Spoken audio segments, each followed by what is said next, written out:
All right, welcome back to our next Rebooting the Blue. This month, we are looking at negativity detox, how to rewire your brain. So Claire Marie here with Chris Humphreys again. And Chris, you've brought us a guest, so please help us It's meet like this show guy. and tell. I know. Yeah. This is Brett Koss. With us today is Brett Koss. Brett retired after about 3 decades in law enforcement, worked in a mid to larger size agency for a number of years. He did, I can say this, I think, Brett, pretty much everything there from, patrol to canine for a long time. Got himself into a leadership role, sergeant, some time as acting lieutenant and captain, I think, also, and did Yep. all the investigation and admin. He's got a master's degree in organization or management and leadership. Sorry. He is also, for the last handful of years, he made the transition and he's working in community mental health in this really cool program that one of the community mental health partners in the area has, where he supports and works with all the first responders and crisis stuff. And in that role, Brett's highly trained in peer support, got advanced training in that. He's a qualified mental health associate. He's also trained in some cool therapy stuff that's just coming out. In fact, I think we've talked about it before, but like one of the things Brett has is he's got the EMDR for paraprofessionals, that ASAP Yeah. protocol, which I think you've been using quite a bit, right, Brett? Yeah. Powerful. Powerful. And one of the things Brett is really good at and comes to us from, he was up there in the state of Washington. He was one of their patrol tactics instructors and does a lot around like that bias training, de-escalation. So Yeah. yeah, that Perfect. enough for that. Intro's pretty good, I thought. Yeah, I think it would have been shorter what Brett doesn't do. No, Right. it does it all. Awesome, Brett. Well, thanks so much for joining us. So I hear, right, it sounds like kind of carrying some expertise really in that area of bias, which, is something we're going to dive into today. So it's definitely a word that gets tossed around a lot, especially in pop culture. And so can you help us understand, like, in this conversation, what are we talking about when we use the term bias? What does it mean in the brain? Well, so our brain is lazy, right? And it strives to form associations so that it doesn't have to use as much energy, and it can be just very quick. So my stomach's hungry. I need food, right? Well, if we extrapolate that out to other things, maybe that could be the last time I was at this apartment for this call, I had this really negative interaction. So now I have a bias against that apartment or that complex or people that look like that person that I had that hard time with. And again, that is our brain making these associations, which ultimately can lead to some pretty negative biases. And that's a normal thing, right, for brains to do on their own. It doesn't mean Right. we can't be aware of it, right? So, but it's just helping people to understand, like, you're not broken necessarily because your brain exhibits bias. Right. Something we're all prone to. We are. And as a species, it's what kept us alive, right? If I didn't have a bias to the tall grass and the scary things that lived out there that might eat me, there's a good chance that I wasn't going to survive. So biologically, that's part of who we are. And then we've brought that with us as we've moved out of the tall grass and into the world that we're in now. So our brain is still set up to form those associations. Um, and then it's on us to then be aware of that and to be really critical about those associations. Yeah, absolutely. Now, so bias can show up for us kind of in different ways, or maybe there's different ways we conceptualize bias, right? So I know, like, implicit bias is a term that's out there. Can you tell us a little bit about what implicit bias is? Chris, do you want to jump in here or do you want me to keep going? Keep going. All right. So an implicit bias is going to be we've decided something about a group, a place, a thing, and we just hold that belief. And so that can be based on any number of things. It can be based on a physical characteristic, maybe religious characteristic, location, socioeconomic, right? Any of those. Mhm. Um, and then we now have that hardwired in. Mhm. And that impacts not only how we view that group or that thing, but then how we interact with them. Mhm. All And right. I think the probably, and again, coming really from that brain science side, right? Inherent and implicit biases, it's really an unconscious, Mhm. right? I mean, it's again, it's why we talk about working hard to sort of acknowledge those things, but it can also be a double-edged sword, and I'll be the first one to throw it out here. We're talking about things that, especially in the world of where you're having to react in split-second decisions and these things there. I mean, how you learn those survival techniques in certain ways can appear and manifest as a bias, right? In certain ways. And so sometimes that's where we get in this difficult conversation, and especially when we're starting to talk about resiliency and mental health, right? I mean, that bias, that implicit bias, well, just this, the implicit bias against seeking help or therapy, right? If I'm Right. right, yeah. All the way down to the other stuff that we see in the news or the assumptions that are even made, right, Right. about the first responders. Yeah. Mhm. Right. Yeah, and it seems like for me, I mean, what cued that question really was Brett's comment, right, about like just noticing and the importance of noticing. And I think that there's value in calling out that human brains do this, right? And it has a grounding in a survival mechanism.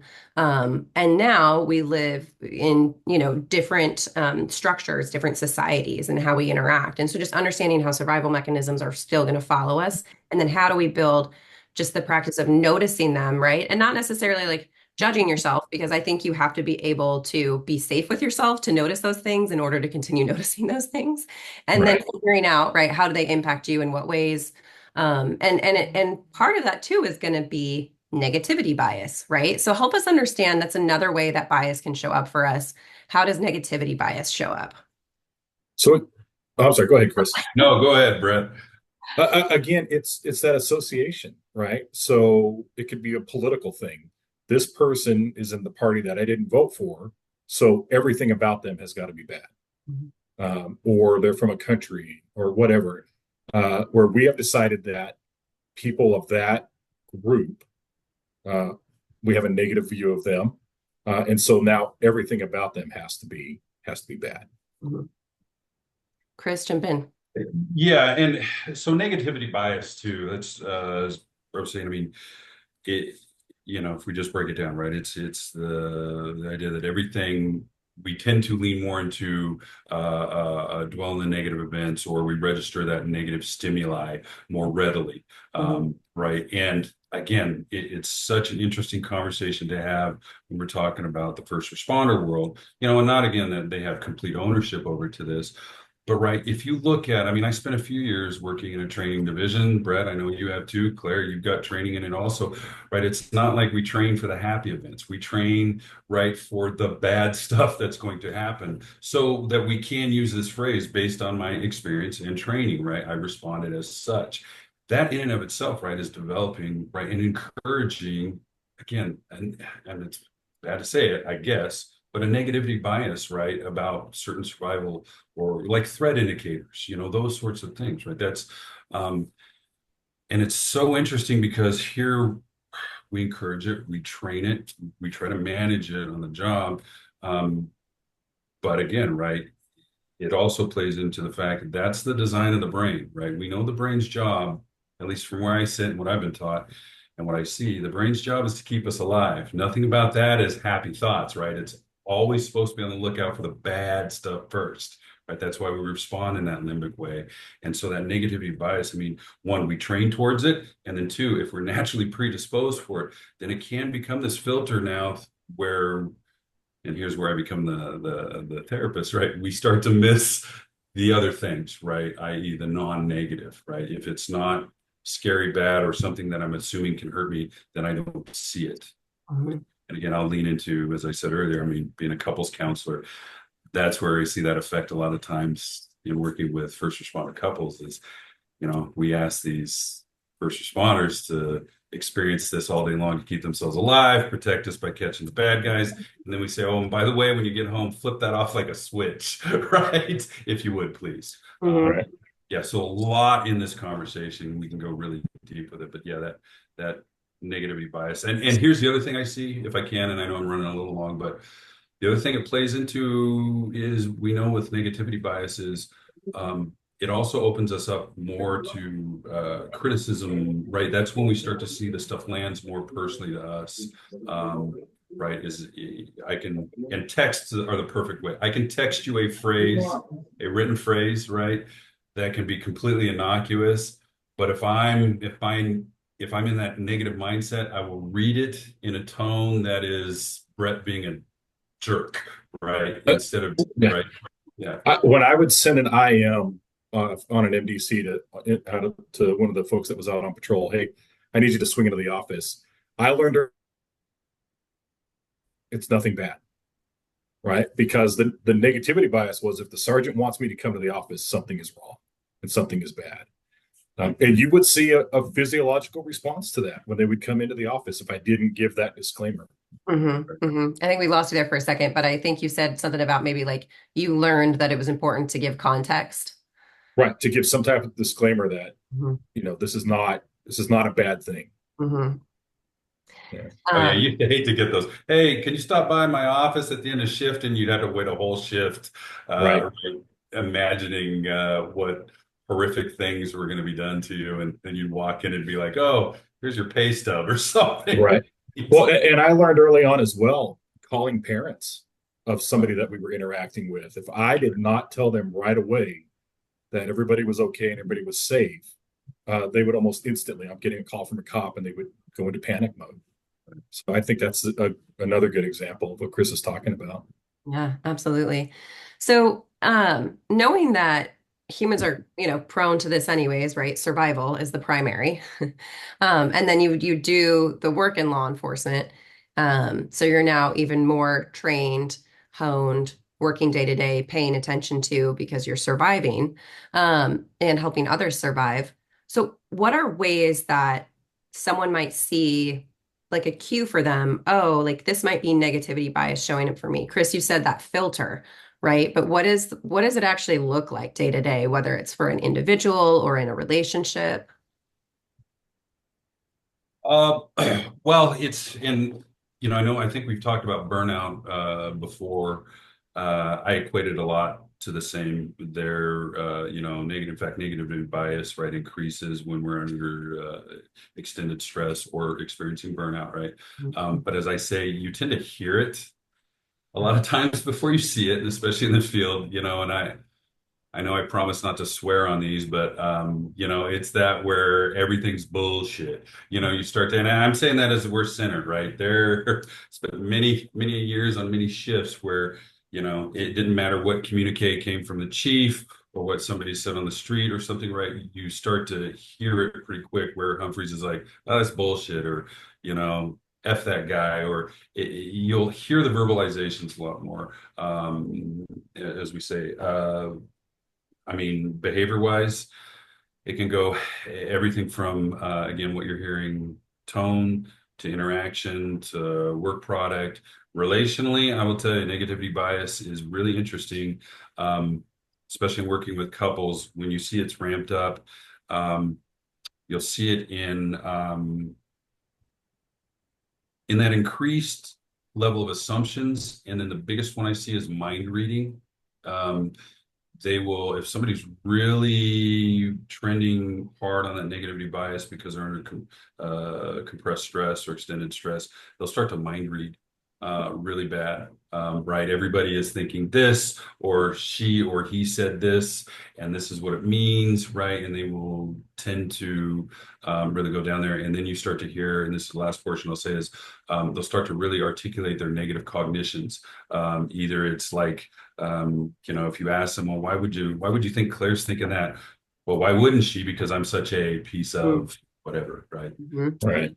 If you're in that role, and I say that, peer support, there's a lot of peer support people that watch these and talk. I mean, you'll hear that negative cognition come pretty quickly, usually after what we say, like sort of first level of open-ended questioning, right? You'll hear that. And that's how you know they're in that real negative mind state. Okay. Okay. So maybe it sounds like even too, would it be any kind of like being more prone to any kind of cognitive thinking distortion? but you're seeing it more as really that mind reading.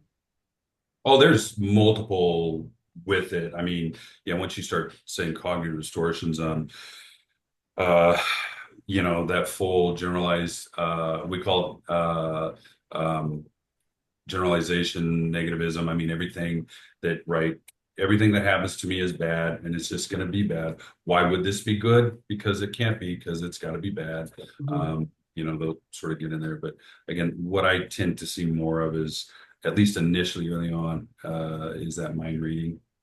Again, looking at relationally, sort of what you're talking about. Awesome. So now if someone notices this in themselves, sees that they might be kind of falling prone to, I don't know, maybe like a negativity loop. I don't know if that's the right word for it, but just getting stuck there.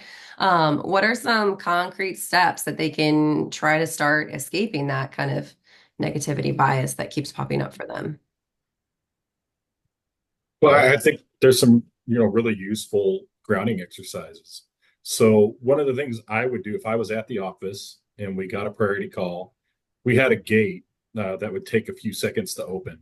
Mm. And while I was waiting there, I would do lateral eye movement, uh, just as a grounding exercise to get myself kind of calmed down and in the moment and not being overly excited by the title of whatever the call was that was dispatched. Mhm. Um, and so there's some of those type of things.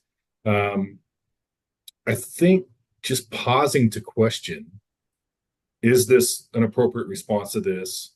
you know um, should I be this aroused by this call? Should I be this anxious? um Having the self-awareness to just kind of question that, so that if it's not an appropriate response, or it's over the top, that you could then recognize that and work on some coping skills or some breathing exercises or other grounding exercises that would help you to then be more in the moment and respond more appropriately. Yeah, I encourage anybody in the law enforcement sort of world, especially if you're just starting out, but even those that it may be retirements around the corner, right? In certain situations like this, there's a twofold approach. One, really start to pay attention to your emotional barometers, and I will clearly ask people, who's your emotional barometer, and what does that mean? Who is that person or persons, or sometimes might even be a pet. I'll give you a pet even, but right, they will be the ones to figure out, and again, what they're hearing, what they're seeing, about when you get a little crusty around the edges, right, is really the best way to describe it. And the second part to that is, are they in a position to tell you, and will you listen? Right. Because I'll get people say, oh, so and so is my emotional barometer. And it's like, sure they are. And they've been telling you you're an asshole and you're ignoring it. Right. Right. And so there's that. The second portion of things to do, I'm a trauma therapist by trade, right? And that's what I believe in. And I think again, a way to sort of make space in that bucket, right? So it doesn't get over full, so you don't tend to trend negative when you don't have to, right? Making space for people, is I'm just going to say it, right? Those contacts with your peers, those things that can help sort of support you and process through some of the stuff that you see that gets poured into that, right? Because it's hard to argue when, yeah, every day, all day, that's what you're seeing and hearing is negative BS, right? And then that goes lastly to that intentionality of, we talked about this, I think, during the burnout portion, but being very intentional about making use of certain time for self-recovery. Again, right? Not self-soothing. I don't even like to call it self-care because that makes it sound like it should be something you should enjoy. And I've said this before, right? I hate to go to the gym. I absolutely despise it. But I know, right, if I do go and beat this 50-year-old body up for a couple hours a week, it will help me uh, open up my view. And that's what Brett really is talking about. And when we talk about countering negativity bias, and again, we need some of it. Don't tell me, right? We're not throwing the baby out with the bathwater, but right, when we're just talking about sort of mitigating a little bit for it when it's starting to overrun it, it's really about this thing called view switching. We're being able to And then, Claire, that goes back to that last question. What do I see really is when somebody gets really deep in their negativity bias, they have this fixed view, right? And they just cannot see it from another person's standpoint, even if that person is someone that they love or their kids, or, if you ask that question, well, how would this look for somebody else? They cannot hit it. It doesn't matter. Screw them, right? And so all those things can kind of lead up to that ability to just be able to take that step back, like Brett said, see it from 1,000 feet, and maybe even better, start to give some grace on that other side, maybe see it from somebody else's viewpoint too, right? And that viewpoint is not negative. They're not saying this in that tone. They're not meaning it in that way. They don't think you're a piece of shit, even though you think you're a piece of right. They're not even thinking about you. They're worried about paying bills and balancing this. And they just met you, right? I mean, that whole thing is really talking about widening that view. And in order to do it, again, it's those things, being intentional about self-recovery, right? Getting connections. And again, putting some things in buckets sometimes that you do see on a regular basis. And that does include maybe some therapy, maybe some good peer time, or maybe just grabbing a friend and going and having a beer, right? Just sort of having that. I love that. And now, Brett, jump in. You. Well, and I think also, we talk about, it sounds kind of, I don't know, it's easy to dismiss. We talk about sleep right, eat right, have supports, right? But we know that if you're on all the time and your Olympics firing all the time, you're not going to be able to come home and have a conversation or make a decision because your brain has ate up all the energy all that glucose that it uses is gone. And so it is important to deal with the negativity, that you do have some good sleep hygiene, and that you're eating as best you can a balanced diet. And that, like Chris said, you are intentional about those relationships and being with those people and doing those things that are important to you. I think I sometimes do this where I step away from the sleep and I don't throw it in there because it sounds so basic and pedantic. And, I'm a therapist now and I should know all this secret EMDR juju. But I'm telling you, Claire, sleep, I work with a lot of firefighters, right? And they do the 24, 48-hour shifts. And especially since post-COVID on the paramedic side, where now most agencies have seen these unbelievable jumps in calls for service for medical. I mean, it's absolutely, I won't use this word again, but like epidemic level, even though we're technically not in it. And they'll hit a 24-hour shift and they're up that whole time. And then they go home, right? And they try and integrate in their family life, their kids, so they won't sleep the whole next day. You want to talk about, right, negativity bias, but like Brett said, that brain is now in fight or flight, right? The only reason we stay up so many hours is because we're in danger. Well, how then can we not just notice the evil stuff, right? Mm-hmm. It's really, so sleep. Wow, yeah, and it wasn't until I really started dealing with, again, other, like the fire EMS side, where they do those, just, we're here for 48 hours and taking all the calls, I started realizing, it is epidemic levels with the sleep disorder stuff and how that will play into this. Mm. So is there anything, keeping all that in mind, is there any way that like significant others or family members can support people? So you mentioned the barometer, which is like, that sounds huge, right? Like someone has to notice, and sometimes if you're stuck there, you might not be able to notice for yourself. So the barometer, and then being able to listen and hear from the barometer. But are there any also like little tricks? Like, should there just be a little snack hiding by the front door when they get home, and like they go into a quiet room, maybe don't talk to them for like 10 minutes and they eat their little snack and they, I mean, it's just like helping them reset. Is there anything that their significant others or families can do? I would just throw out that needs to be a conversation that couples need to have and families need to have, right? Because your 8-year-old isn't going to understand that. And they're going to want to show you what they did at school, or they're going to want you to come outside and play. Mm-hmm. And your spouse wants attention too, and wants some of that same effort. And so, I think that's where some of that emotional intelligence comes into play, where, before I rotate the nights, let's talk about this. I'm going to come home tired. What do you need? When can we set up times where I will be fully engaged with the family? But I need some allowances to get some sleep on this crazy schedule, because I think trying to figure out on the fly, your chances are pretty iffy there. Mm-hmm. So I would say, First responders are great about pre-planning, pre-positioning, all this stuff. Do that in your relationship about this as well. Pre-plan that, have those discussions, and know what expectations are. Hmm. I love that.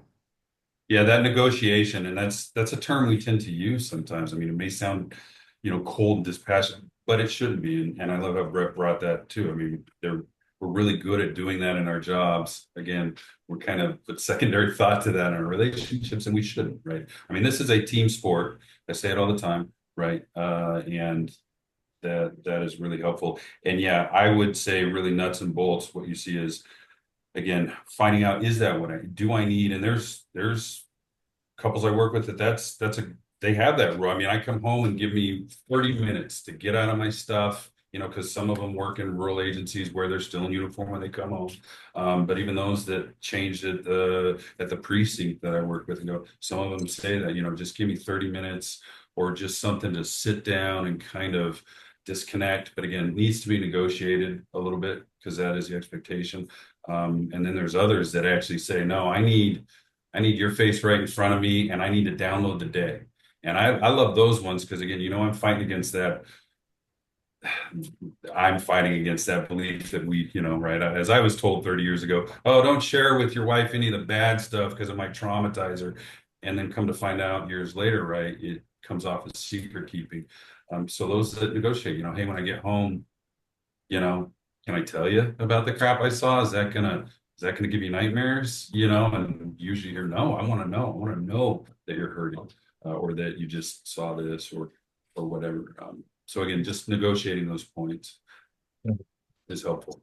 I love it. I love it. And I'm guessing too, especially if it's maybe their first time negotiating, or it's a shift from day to night or night to day or whatever it is to just being open and checking into adapting, right? So you set up kind of a system.